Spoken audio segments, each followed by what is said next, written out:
નમસ્કાર, આપ જોઈ રહ્યા છો જેકેએસની ગુજરાતી વાત. તો અમરેલી જિલ્લામાં સતત વરસાદી માહોલથી તંત્ર એલર્ટ થયું છે. હવામાન ખાતાની આગાહીને લઈને અમરેલીમાં એનડીઆરએફની ટીમ પહોંચી છે. ચોમાસામાં તમામ પ્રકારની પરિસ્થિતિમાં પહોંચી વળવા તંત્ર સજ્જ થયું છે. વડોદરાથી એનડીઆરએફની એક ટીમ અમરેલી ખાતે આવી પહોંચી છે. ચોમાસાના 4 મહિના દરમિયાન કોઈપણ પ્રકારની પરિસ્થિતિને પહોંચી વળવા તમામ સાધનોથી એનડીઆરએફની રહેશે સ્ટેન્ડ બાય.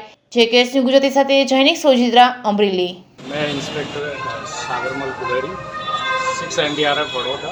तो जो एसईओसी गांधीनगर है उसकी रिपोजिशन के आधार पे हमारे commandant sir Shri VN Prasanna साहब ने इस टीम को यहाँ पे तैनात किया है।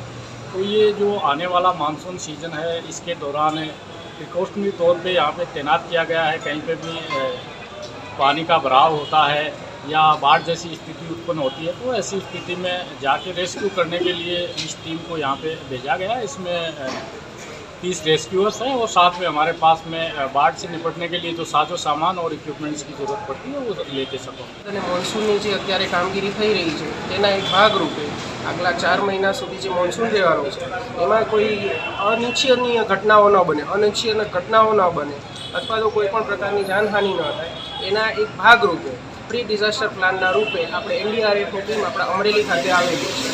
આપ જોઈ શકો છો કે તેઓ પોતાના પૂર્વ સાધુ સામાન સરંજામ સાથે આવી રહ્યા છે અને જિલ્લામાં આવતી કોઈ પણ પરિસ્થિતિને પહોંચી વળવા માટે સક્ષમ છે।